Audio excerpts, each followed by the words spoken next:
67 years ago, Crisfield, Maryland was a sleepy little town on the shores of the Chesapeake Bay.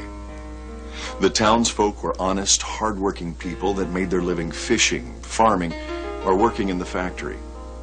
It was only 2 years after the Great Depression, and even though things were getting better, life was still hard. Thursday, August 28th, 1931, started out like most summer days on the Chesapeake, hot and humid. The little town woke up and began to stir with the normal activities of everyday life. There was nothing to make you think that this day would be any different from another. Across town, a woman named Mae Wilson sat crying softly at her sewing machine in the factory where she worked as a seamstress. She wasn't weeping because she was sad, although she had every right to be. You see, at only 40 years old, she was a widow trying to raise 5 children on a salary of only $9 a week. So if anyone had a reason to cry, it was Mae. But it wasn't her circumstances that caused her tears that day. She was crying because God was doing something special in her life. You see, for the last few weeks, God had been prompting her to share her faith with someone and invite them to church. And that was the problem. Because the someone that God had put on her heart was Frank Morris. Frank Morris was a respected businessman in Crisfield. He owned an oyster fishing business, an ice cream parlor, and a farm. And even though he was a kind and jovial man that everybody affectionately called Mr. Frank, Mae was still intimidated about approaching him with her faith. Like the rest of the town, Mr. Frank had willingly helped her family from time to time with extra food, clothing, and money. But even though they desperately needed it, Mae was a proud woman. And more often than not, accepting financial help simply embarrassed her. She had argued and pleaded with God to choose someone else, but he hadn't. He had chosen her. So, after weeks of God's gentle prodding, she had finally said, "Yes, Lord, I will go." And that brings us back to the tears. See, she was crying from the liberating sense of relief and joy that comes from obeying God. So at the end of her shift that day, she fixed herself up as best she could and began the long, dusty walk from town to the Morris home. Mr. Frank and his family were just sitting down to a late lunch when they noticed Mrs. Wilson coming through the yard. Thinking she must be coming for help, he met her at the door and invited her in for lunch. Mae politely declined, saying that she couldn't stay long because her children would be home from school soon. She only had a few minutes before she had to start back to town. So, with the formalities aside, Mr. Frank asked what he could do for her. This was it.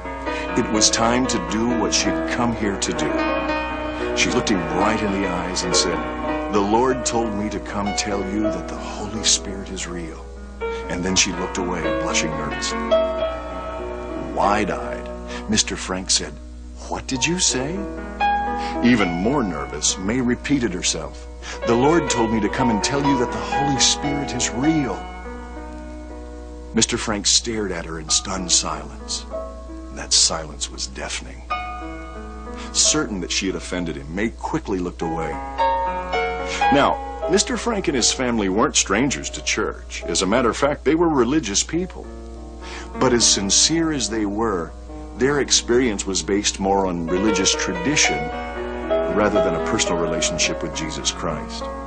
Even so, something in Mae's words that day struck a nerve in Frank Morris.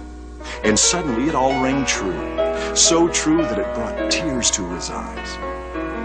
No, Mr. Frank wasn't offended. He was hungry. Hungry for more of God. Mrs. Wilson was still looking at the floor when, to her surprise, she heard his first soft sobs as his heart broke before his loving and merciful God. Then, with tears streaming down his cheeks, Mr. Frank asked Mae to pray. Almost overwhelmed by his response, Mae said a short and simple but heartfelt prayer. To her amazement, the result was even more tears, but this time they were tears of joy. Concerned about her children, Mae finally excused herself to begin the long walk back to town. Mr. Frank offered to have his son drive her, but she graciously refused, laughing that after what they'd just experienced, she could walk 1,000 miles. Lastly, she invited Mr. Frank and his family to attend a little tent revival on the edge of town, where the power of God was moving in a fresh and mighty way. And with that, she was gone. Well, needless to say that after what they'd experienced, Mr. Frank and his family attended that revival, and on Monday night, September 7th, 1931, they had an experience with God that literally changed history. As a result of that experience, Mr. Frank's youngest son, William, was called into the ministry, and he attended their church's General Assembly that same year.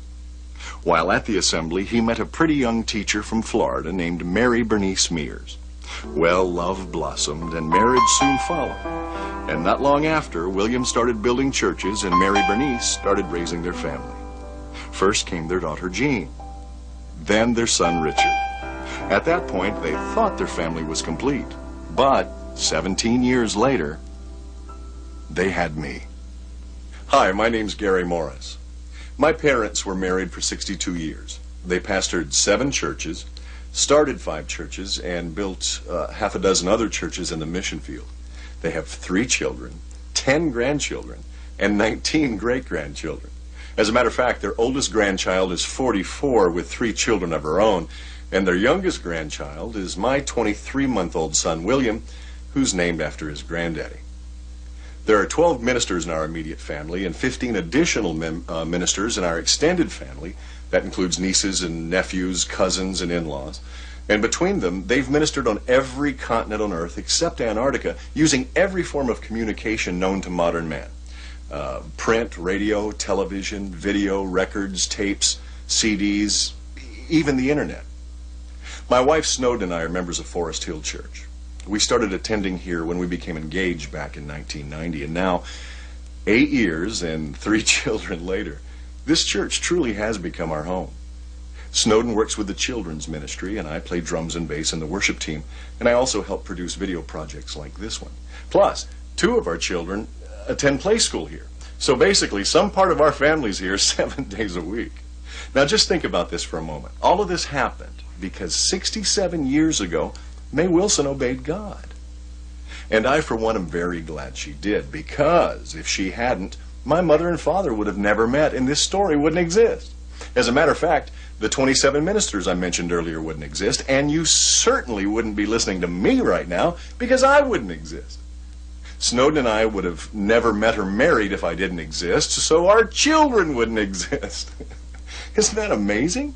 Look at the impact. That's what I meant earlier when I said that Mrs. Wilson's obedience literally changed history. Now understand that I'm very, very proud of my family's spiritual heritage. And I'm so grateful that it's continuing on in my own children. But please understand that it takes more than just spiritual heritage to impact a family for generations. That takes a personal relationship with Jesus Christ. With that in mind, I encourage you to go be the Mae Wilson in someone else's life. Share your faith with them. Invite them to church. It won't cost you a thing, and you never know. Your obedience just might change history.